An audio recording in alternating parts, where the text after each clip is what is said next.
Belly fat, அதாவது நம்ம வயிற்று சுத்தி இருக்கக்கூடிய கொழுப்பு அதிகமாகிறதுக்கு முக்கியமான காரணமே ஸ்ட்ரெஸ் தான். ஸோ நம்மளுக்கு ஸ்ட்ரெஸ் அதிகமாகும் பொழுது நம்ம உடம்புல கார்டிசால் அப்படின்ற ஸ்ட்ரெஸ் ஹார்மோன் அதிகமாகுது.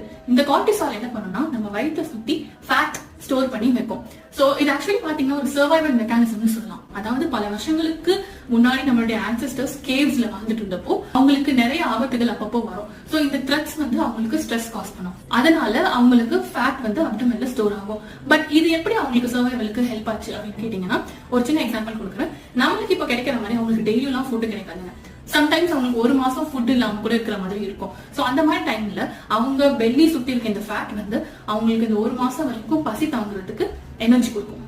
எஸ், அந்த காலத்துல அவங்களுக்கு அது சர்வைவலுக்கு ஹெல்ப்ஃபுல்லா இருந்துச்சு. பட் இப்போ நம்மளுக்கு அது ஹெல்ப்ஃபுல்லான்னு கேட்டீங்கன்னா it's not so helpful. So ஸ்ட்ரெஸ்னால உருவாகுற இந்த பெல்லி ஃபேட்டை எப்படி ப்ரிவென்ட் பண்றது அப்படின்றத நான் கேப்ஷன்ல எக்ஸ்பிளைன் பண்ணிருக்கேன்.